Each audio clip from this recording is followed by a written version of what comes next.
Orang Arab dulu, bila dia labuhkan jubah, tanda dia orang hebat, tanda dia orang megah. Lalu dia labuhkan jubah. Tuan-tuan tengok raja-raja orang Inggeris pun macam tu lah. Bila dia mai tu jubah dia sampai ada hak kawan tolong belakang apa, tolong pegang tu. Sebab tu Fairuz, raja yang mari Islam pada zaman Saidina Umar tu, bahawasanya dia mari tu, jubah dia orang pijak tu, dia sepak budak tu, yang Saidina Umar kata kena sepak balik. Nanti kita cerita pasal Fairuz. Tapi yang pentingnya jubah labuh. Fairuz Ad-Dailami, nanti kita cerita kisah dia. Tapi yang pentingnya jubah labuh ni dua tafsiran. Satu kerana jubah labuh tu dosa, satu kerana dia mempunyai unsur riak dan takabur. Wallahu ta'ala alam. Pertama, dalam masalah jubah, oleh kerana orang Arab, Nabi larang pakai jubah labuh. Siapa hak beli jubah tak usah pergi labuh? Selesai masalah. Tak usah kira tafsiran tu dulu. Kedua, jubah labuh ni pada pandangan orang Arab sendiri, pandangan yang tak elok. Sebab tu tengok orang Arab bila pergi Mekah, jubah mereka singkat, dia tengok jubah kita labuh, dia suruh kita angkat. Kita duk abang tak kena. Kita duk kata tak kena kotak, dia bukan kera, dia kera labuh tu. Pasal benda tu pada budaya dia sombong. Jadi orang ni pada umumnya orang Muslim bila pakai jubah elok kalah daripada labuh. Kemudian adakah jubah labuh ni kita kiaskan juga dengan seluar labuh dan kain labuh? Masalah yang sama. Sebagian ulama kata seperti mana jubah labuh tak boleh, demikian seluar kaki labuh pun tak boleh. Walaupun seluar ni pada berlaku zaman Nabi, tapi Nabi tak sebut pun. Seluar ni ada pada zaman Nabi, tapi Nabi tak sebut tentang seluar, dia sebut tentang isbal jubah lah. Kedua, orang kata tak, lihat kepada kebiasaan. Pakai seluar labuh ni tanda sombong ke orang tak sombong? Wallahu ta'ala alam. Hak jubah tu masuk bab dia. Hak seluar ni kias. Siapa yang nak labuhkan? Siapa yang mampu untuk tak mau labuhkan?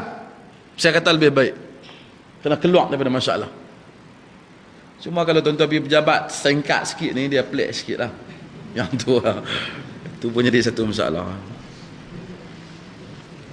Pohon Allah, keampunan Allah Ta'ala. Tapi bukan masalah qat'iyah, bukan masalah qat'iyah.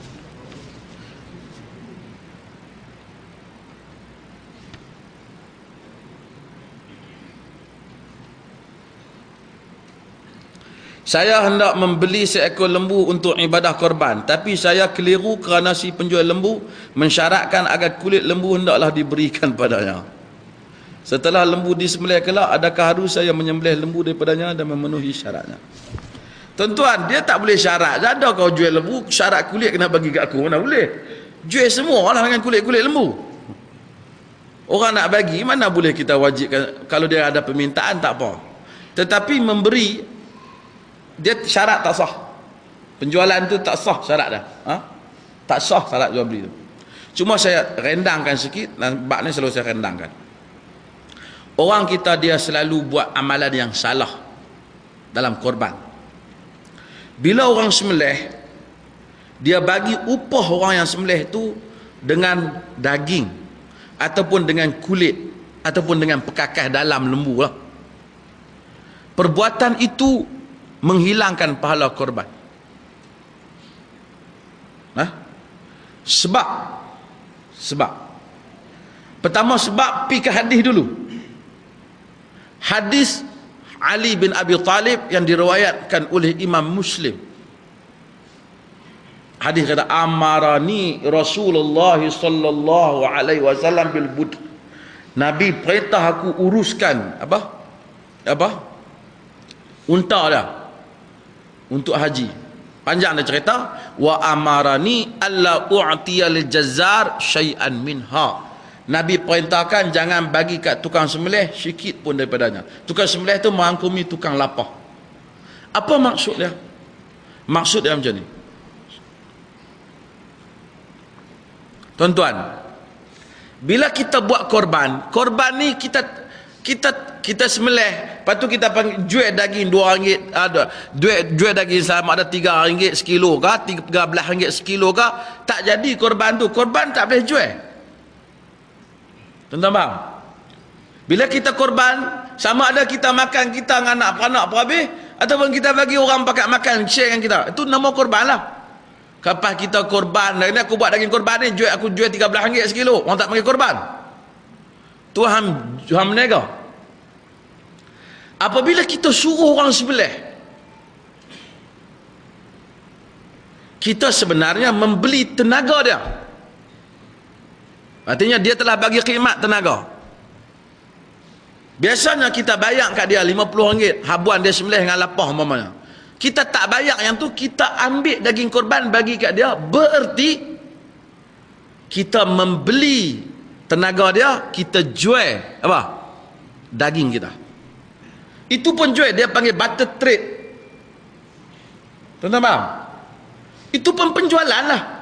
Kita tak bayar dengan duit, kita bayar dengan daging. Artinya kita ambil bahagian korban, jadikan jual beli. Maka korban kita cacat. Maka orang sembelih tak dapat di atas dasar sembelih dengan harga korban, dengan barang korban, daging korban. Nak bagi apa? Bagi kat dia RM20, beda dia sembelih. Lepas pada tu orang lain semua pakat dapat seorang satu plastik, dah mai takkan dia pun tak dapat. Dapatlah. Dia dapat tu bukan kerana sembelih, kerana kita nak bagi. Dia kata, ni tak boleh ni, hak ni bahagian nak bagi ke orang korban ni, orang sembelih ni. No, yang tu kita bayar. Kita nak elak benda tu, kita bagi kat dia RM30. Hak ni bahagian hak hang sembelih. Yang ni daging, pakat bagi semua orang, ambil lah seorang semungkuih, hang pun tak ada, bagi lah seorang semungkuih, dia pun dapat.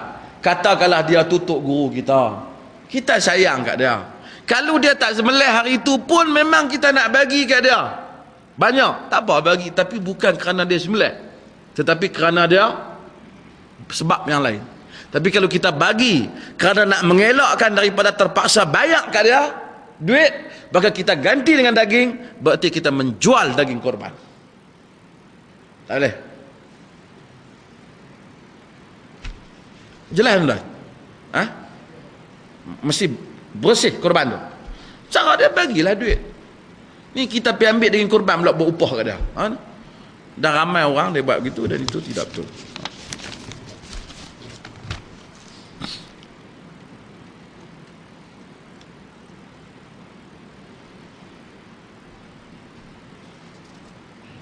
Bagaimana cara membaca rukun bacaan dalam solat? Contohnya Fatihah. Wajibkah mesti didengar oleh telinga si pembaca sendiri? Fatihah mesti didengar oleh pembaca itu sendiri. Bukan dengar orang sebelah, dia sendiri. Jangan dia bismillah, ada kacau orang. Kita sebenarnya kita baca pelan pun kita dengar. Kita tahu. Dalam erti kata kalau salah, kita tahu kita salah. Kalau dia, aku baca dalam hati, orang tak panggil baca. Assalamualaikum, orang bagi salam, kita diam. Hang berdosa tak jawab salam, aku jawab dalam hati. Dah tak boleh. Banyak lah macam tu kan? Tak perlulah syariat jawab salam.